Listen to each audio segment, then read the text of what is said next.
Olá, irmãos e irmãs. Hoje, 14 de julho, a Igreja nos apresenta o Evangelho de São Mateus. Naquele tempo, Jesus começou a censurar as cidades onde fora realizada a maior parte de seus milagres, porque não se tinham convertido. Ai de ti, Corazim, ai de ti, Betsaida, porque se os milagres que se realizaram no meio de vós tivessem sido feitos em Tiro e Sidônia, há muito tempo elas teriam feito penitência, vestindo-se de silêncio e cobrindo-se de cinza. Pois bem, eu vos digo, no dia do julgamento, Tiro e Sidônia serão tratadas com menos dureza do que vós. E tu, Cafarnaum, acaso serás erguida até o céu, não serás julgada no inferno? Porque se os milagres que foram realizados no meio de ti tivessem sido feitos em Sodoma, ela existiria até hoje. Eu, porém, vos digo, no dia do juízo, Sodoma será tratada com menos dureza do que vós. Palavra da salvação.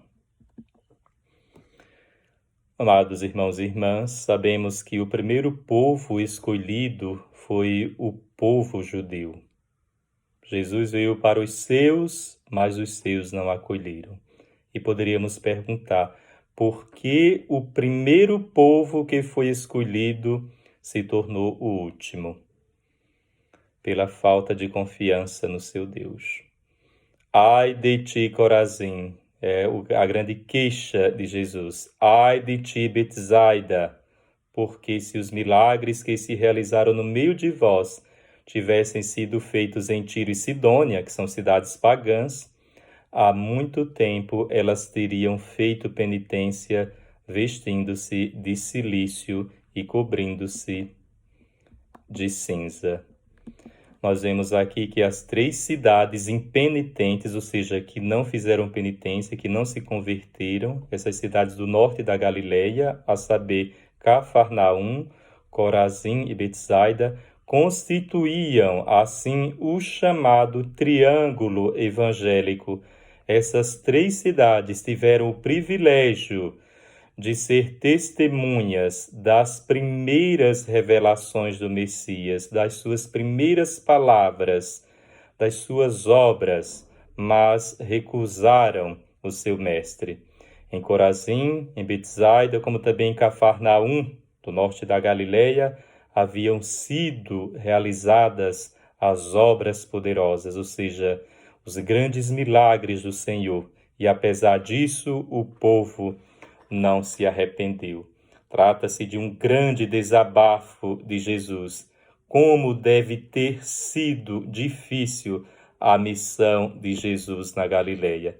E a pergunta é essa: e nós? Com certeza, como estamos agindo diante dos milagres do Senhor? Nós que fazemos parte da igreja, que presenciamos de forma estupenda a presença de Jesus nos sacramentos. Será se esses ais também não se dirigem a nós? É importante que reflitamos. Hoje nós somos a cidade de Cafarnaum, Betsaida e Corazim. Nosso Senhor especialmente está se dirigindo para nós. Resta-nos nos perguntar como realmente está sendo a nossa resposta a esse Deus que tanto nos ama. Santa Teresa d'Ávila fazia um questionamento profundo no final da sua vida. Ela sempre fazia esta pergunta: se a eleição divina não é suficiente para nos dar a salvação, em que podemos confiar? Ou seja, se o fato de Deus nos escolher, isso não significa necessariamente que eu já seja salvo, então em que podemos confiar? O que fazer? É bom lembrarmos-nos que a nossa vida está sempre exposta a perigo. Por mais que Deus tenha nos chamado, eu como padre, cada um dos irmãos aí dentro da sua vocação, irmãs, não significa necessariamente que nós estejamos seguros. Até no paraíso, Adão apostatou juntamente com Eva. Então, ambos recusaram a Deus justamente no paraíso. No próprio céu, Lúcifer apostatou, ou seja, recusou a Deus. E a pergunta é esta: por que nós recusamos a Deus? Porque aquelas 3 cidades da Galileia recusaram ao seu Deus. Por fraqueza? Não necessariamente, porque perderam a confiança. Então, nós recusamos a Deus porque nós perdemos a confiança nele.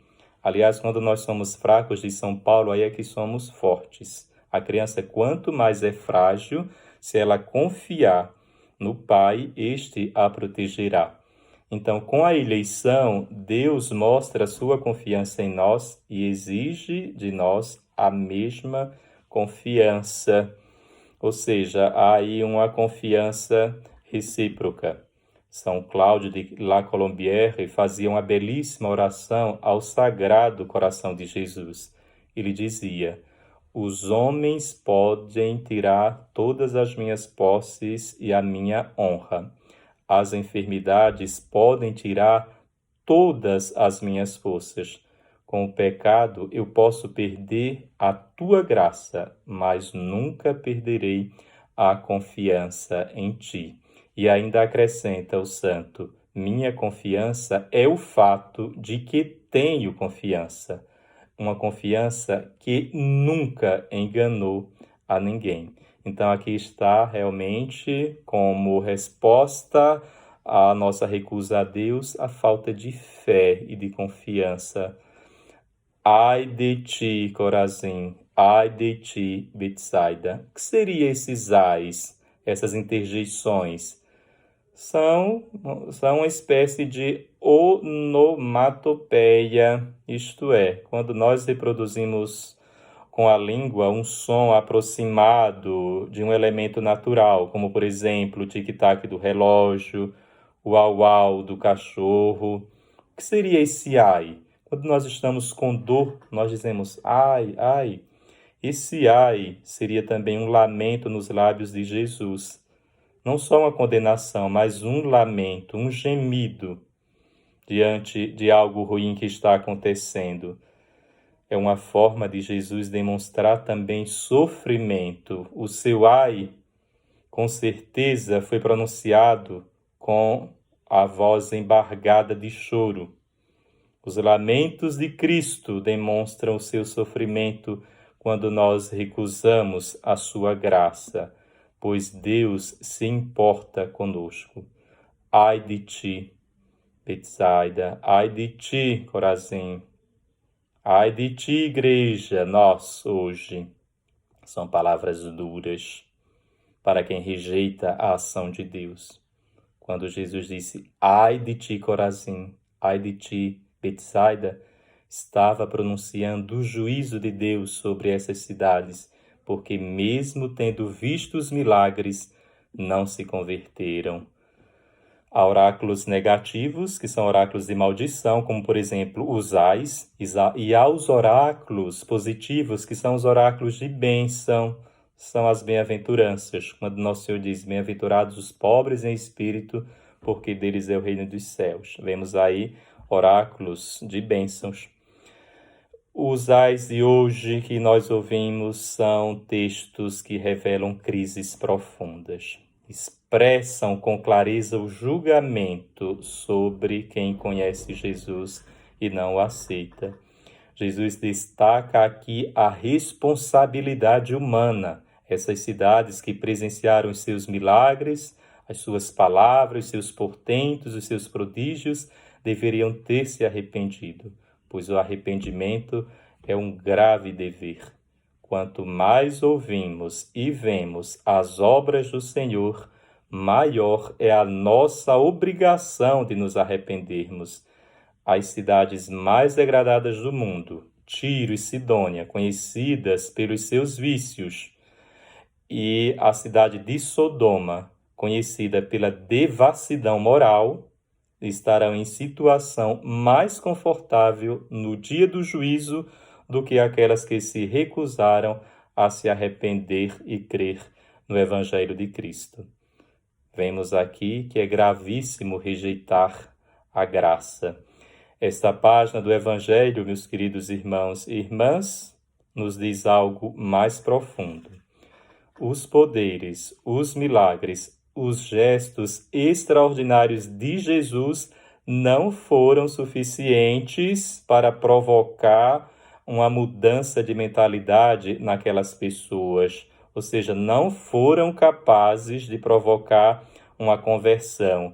Nem sempre aquelas pessoas que se reúnem ao redor de Jesus para usufruir os seus poderes, para obter os seus milagres, nem sempre essas pessoas se reúnem ao redor de um irmão necessitado. O dia do julgamento, que é o dia de amanhã, depende da nossa conversão hoje, da nossa mudança de mentalidade. Ou seja, o mesmo Filho do Homem que come e bebe entre nós será amanhã o juiz que nos questionará sobre o que tivermos feito com um dos irmãos mais pequeninos. Eu estava com fome e me destes de comer. Eu estava com sede e me destes de beber. Ele fará esse questionamento. E a partir daí nos abrirá ou fechará a porta do reino definitivo. E o evangelho de hoje trata sobretudo do julgamento final. Porém, no fim haverá um juízo, mas este juízo está começando hoje, agora. Eu não posso transformar o que eu fiz ontem, mas o que eu faço hoje transforma o meu amanhã. Em vez de nós nos preocuparmos sobre o juízo final, nos perguntemos o que estamos fazendo hoje para que o juízo final de amanhã não seja um oráculo de maldição, um ai, mas seja um oráculo de bênçãos. Vinde benditos do meu Pai, para o reino preparado desde toda a eternidade, pois eu estava com fome e me destes de comer, com sede e me destes de beber. Eu era nu e me vestiste, estava doente e cuidaste de mim. Eu era forasteiro e me acolheste. Senhor, quando foi que te servimos desta maneira? Todas as vezes que o fizestes a um desses meus pequeninos, foi a mim que o fizestes. E a pergunta é esta: como estamos tratando o faminto de tantas fomes, os sedentos de tantas sedes? Por isso, irmãos e irmãs, Tiro e Sidônia transgrediram somente a lei natural, mas os judeus, havendo desobedecido a Cristo, transgrediram também a lei de Moisés e os profetas, como diziam os padres da igreja. A igreja, como Corazim, Betsaida e Cafarnaum, é o lugar onde acontece continuamente a obra da salvação. E a pergunta é esta: utilizamos desses milagres para nos converter a Ele, a Cristo, ou para nos defender dele? Que, seguindo Santa Faustina, possamos dizer: Jesus, eu confio em ti. Louvado seja nosso Senhor Jesus Cristo, para sempre seja louvado.